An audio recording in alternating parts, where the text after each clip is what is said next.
오늘 오바댜 1장 1절에서부터 14절까지 말씀을 읽었는데, 오바댜는 에돔 사람의 멸망을 이야기하는 책입니다. 에돔은 에서, 야곱의 형제인 이 에서의 형제이죠. 야곱의 형님이죠. 그 에서의 후손들이 에돔 족속이라고 부릅니다. 그래서 에돔 족속은 우리 이스라엘 사람들하고는 형제 국가나 다름이 없죠. 형제였으니까요. 그렇게 형제 국가와 다름이 없었는데, 이 오바댜서가 왜 쓰여졌느냐 하면, 이제 바벨론이 이집트나 이제 페르시아가 이제 쇠락하고 바벨론이 세계 패권을 쥐는 새로운 세력으로 등장을 했습니다.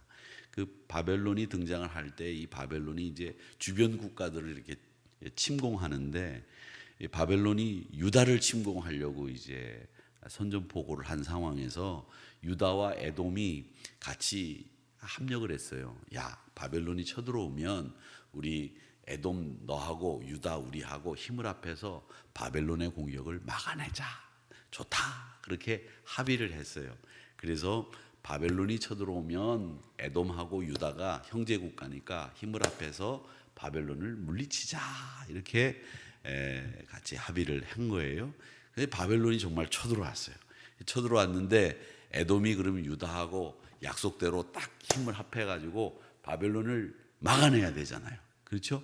그런데 그렇게 합의를 해놓고 바벨론이 쳐들어오니까 바벨론하고 같이 붙어가지고 이 유다를 노략질하고 유다에 들어와서 학살을 자행하고 유다인 형제 국가를 엉망진창으로 만들어 놓은 배반의 아이콘이 에돔입니다. 그래서 배반하면 에돔 이렇게 생각을 하시면 되는데, 이 에돔, 배반의 아이콘인 이 에돔의 멸망을 예언한 책이 오바댜입니다. 오시성을 가진 목사님들이 아들 이름을 지을 때 오바댜다 이렇게 오바댜라고 이름을 지어가지고 제가 이 발음하기도 힘든 아들 이름들을 많이 얘기한 적이 있었어요. 오바댜.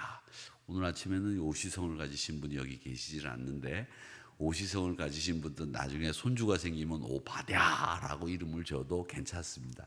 그런데 이 에돔의 배반에 대해서 이야기를 하고 있는데, 이 에돔의 배반은 사실은 그러니까 우리에게 가시가 되는 사람들, 우리를 힘들게 하는 사람들, 그런 사람들에 대해서 어떻게 할 거냐라고 하는 지침이 이 안에 들어있다고 보면 됩니다. 왜냐하면 같이 힘을 합해서 바벨론을 물리치기 위해다가 배반을 했으니까 얼마나 가시 노릇을 했겠어요.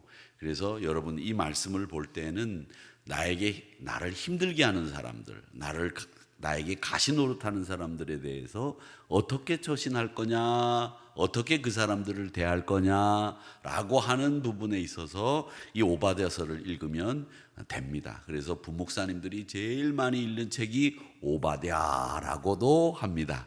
그렇게 얘기도 하는데, 우리 하늘이교회 부목사님들은 오바댜서 많이 안 읽죠? 예. 지금 무슨 소리인지 모르시는 분들이 계신데 2%만 쓰라고 제가 말씀드렸죠. 2%만. 예, 제가 우스갯소리를 했습니다. 가시 노릇을 하는 사람들이 많다. 제가 토요일 날 체육대회 끝나고 난 뒤에 저희 친척 가운데 결혼식이 있어서 이제 결혼식에 가서 거기서 점심을 먹었습니다. 그런데 옆에 앉아 있는 두 아가씨가 막 얘기를 하는데 얼마나 크게 떠드는지 입에 있는 음식이 다 나올 정도로 막 떠들어요. 그래서 제가 이렇게 보니까 은행에 다니는 것 같아요. 그러면서 후배를 욕하는 이야기예요. 보니까 후배가 뭐 할 줄 아는 게 아무것도 없다, 이런 것도 내가 막아줬다, 이런 것도 내가 처리해줬다, 뭐 이런 얘기들이에요. 제가 들어보니까. 그런데 제가 그 얘기를 들으면서 한편으로는 후배 입장에서, 그 이야기의 대상자인 후배 입장에서 생각을 해보니까, 야, 저 사람들 둘이 참 후배들에게 가시노릇하는 상사겠구나, 이런 생각을 한 적이 있습니다. 내 입장에서 얘기하면 가시노릇할 것 같지 않지만 그 상대방의 입장에서 보면 가시노릇을 하게 되는 경우들이 있거든요. 그래서 내가 다른 사람에게 혹시 가시가 되거나 장애물이 되지는 않을까, 이런 생각을 이 오바댜서를 보면서 우리는 꼭 해볼 필요가 있다, 이런 생각을 합니다. 세계 3대 악처가 있다고 하죠. 3대 악처. 그 중에 성경에 나오는 욥의 아내, 무명이지만 이 욥의 아내가 악처 중에는 1등이라고 합니다. 왜? 성경에 나오니까. 근데 이 욥의 아내는 뭐라고 했느냐면 욥이 병들고 자식들이 한꺼번에 죽고 그리고 욥의 재산이 한꺼번에 다 날아가니까 나가서 죽어버려라 이렇게 얘기하고 집을 뛰쳐 나가버렸죠. 그래서 역사에 나오는 악처 중에서는 제일 욥에게 가시노릇한 아내가 욥의 아내였다라고 합니다. 두 번째 악처는 소크라테스의 부인이었다고 하죠. 크산티페라고 알려져 있는 이 여자는 이 친구들을 소크라테스가 집에 데리고 오면 왜 내 허락 없이 친구들을 집에 데리고 왔느냐고 이 친구들 앞에서 소크라테스를 있는 욕 없는 욕 다 하다가 나중에 성질이 안 풀리면 친구들이 다 함께 앉아 있는 데에서 물바가지에다 가지고 떠가지고 와서 얼굴에다가 소크라테스 얼굴에다가 붓다 그렇게 이야기를 하지요. 그 다음에 이제 세 번째 아내가 우리 감리교와 성결교 신학을 만든 이 존 웨슬리라고 하는 분의 아내입니다.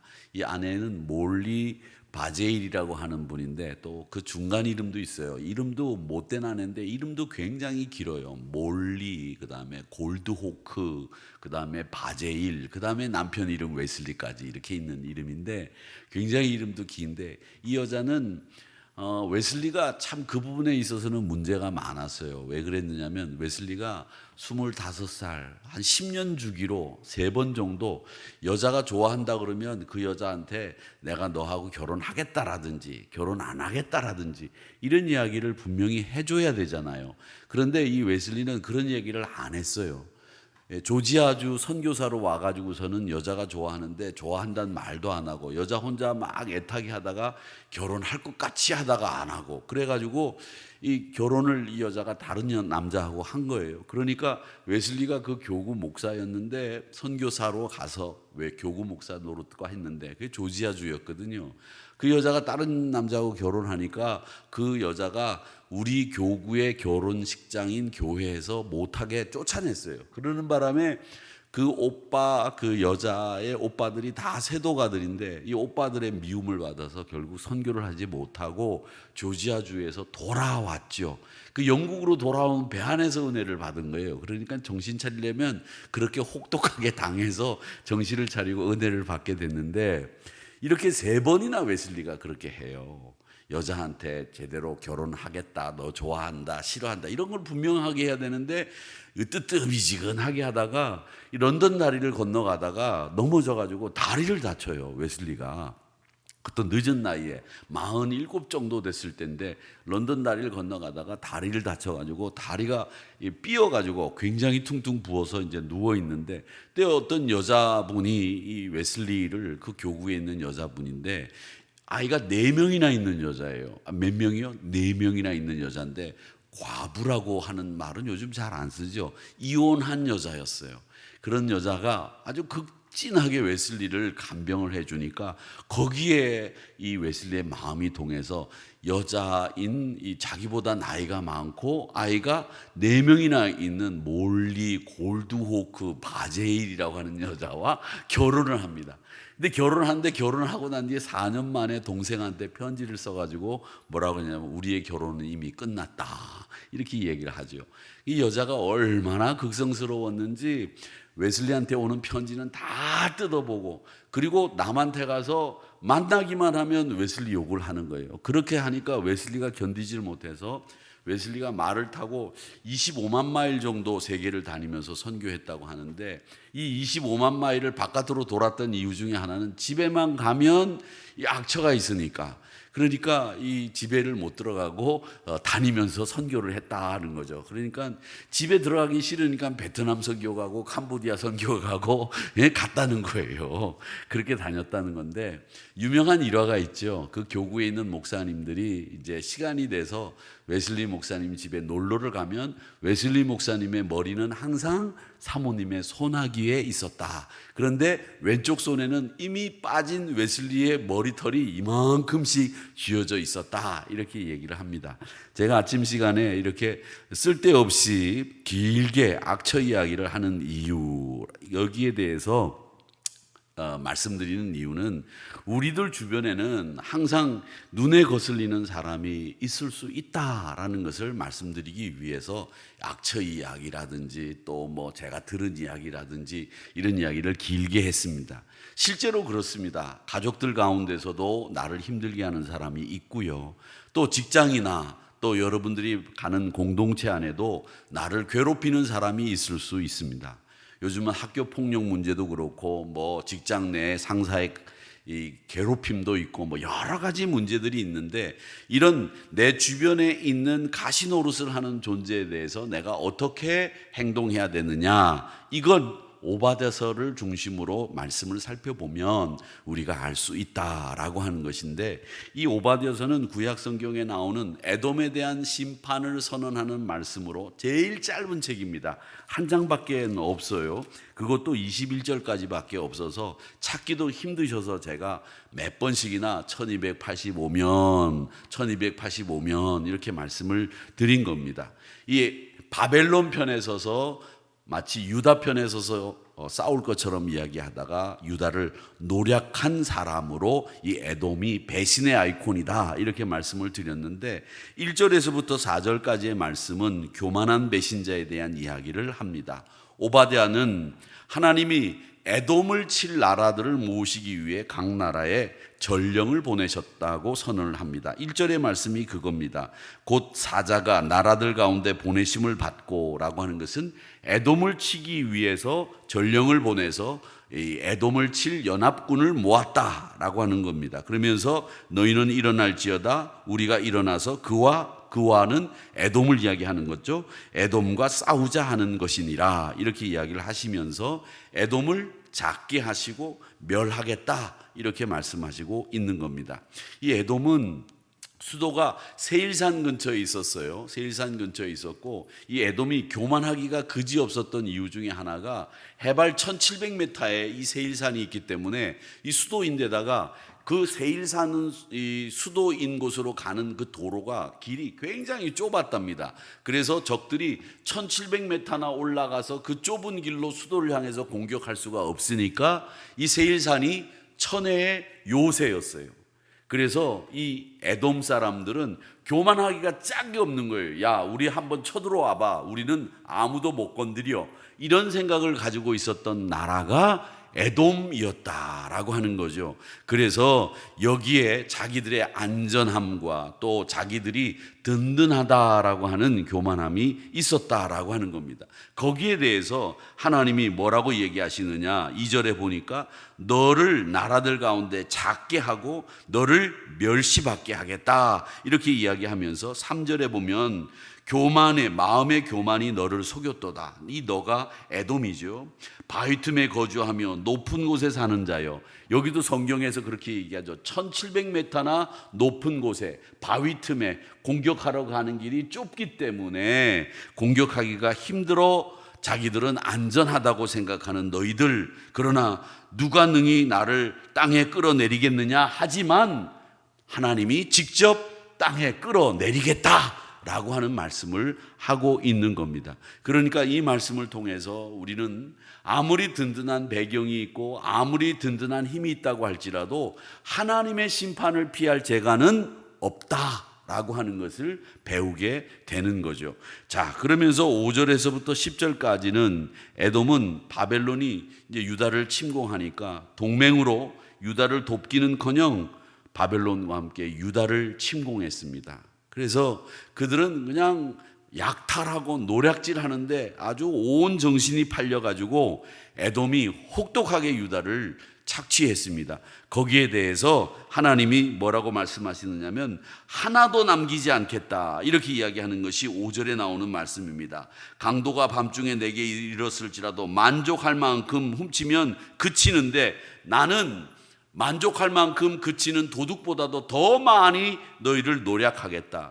포도를 따는 자가 내게 이르렀을 때 남기지 않고 남기고 따는데 나는 남기지도 않고 따버리는 것처럼 너희들을 멸해버리겠다, 이렇게 이야기를 하면서 에돔을 향해서 어떤 것도 남기지 않을 것이다 라고 이야기를 하면서 이 에돔이 유다를 배반했던 것과 마찬가지로 배반당할 것이라는 말씀을 7절에서도 하고 10절에서도 말씀하고 있는 겁니다. 그렇습니다. 여러분, 우리 인간들 사는 세상 속에서도 우리가 배반하고 배신하면 그 사람이 다른 사람에게 배반당하고 배신당하게 돼 있어요. 그게 인간의 모든 원리입니다. 이 에돔이 결국 다른 사람들에게 멸망당하고 배반당하게 될 거다라고 하는 이야기를 하고 있는 겁니다.